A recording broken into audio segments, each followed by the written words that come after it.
What's up guys? Today's video is all about Hurricane by THRICE. Killer song, awesome band. If you've never heard of them, check them out. I'm using just the Helix today for all the amps and effects. That's USB out to the computer, super simple. I'm also playing in standard tuning. They tend to play in drop tunings and also use baritone guitars.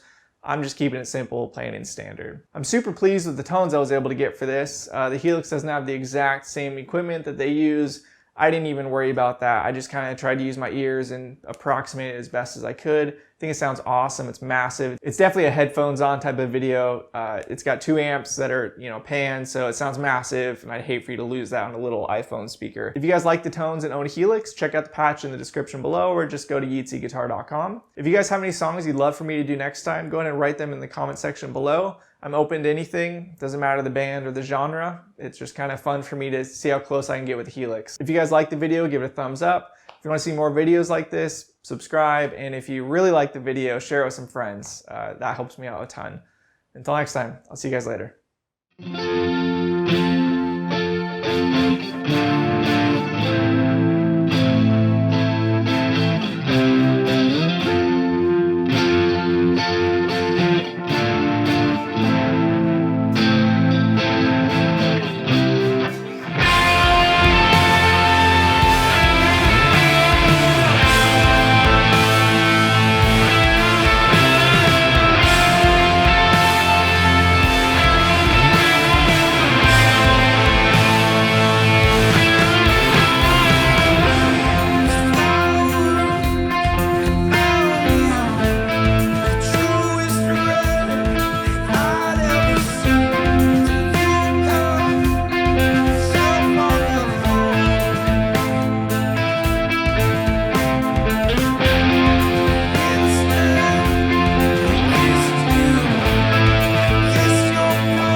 see more guitar content, subscribe. If you liked the video, give it a thumbs up. If you didn't, drop me a comment. Until next time, see you guys.